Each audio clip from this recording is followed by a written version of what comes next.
ભરૂચની મનુબર ચોકડી નજીક આવેલ પ્રાઇવેટ મિલિટરી એન્ટરપ્રાઇઝ નામની કંપનીમાં જનરલ મેનેજર ભરૂચ શહેર બી ડિવિઝન પોલીસમાં છેતરપિંડી અંગેની ફરિયાદ નોંધાવી છે। ભરૂચમાં એમેઝોન કંપનીના ડિલિવરી બોક્સમાંથી 11 આઈફોન કાઢી લઈ તેની જગ્યાએ સાબુ મૂકી ₹15.10 લાખની છેતરપિંડી કરનાર ડિલિવરી બોય સામે પોલીસ ફરિયાદ નોંધાઈ છે।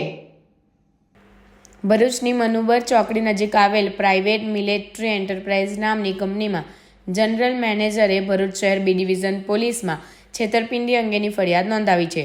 પોલીસ ફરિયાદ અનુસાર કંપનીમાં ડિલિવરી એસોસિએટ તરીકે કામ કરતા અને ભરૂચના વડવા ગામના રહેવાસી એઝાજ મુબારક પટેલ કંપનીમાં આવેલ એમેઝોન કંપનીમાં પાર્સલની ડિલિવરીનું કામ કરે છે। એઝાજ પટેલે અલગ અલગ સમયે ડિલિવરી બોક્સમાંથી આઈફોન કાઢી લઈ તેની જગ્યાએ સાબુ મૂકી દીધા હતા।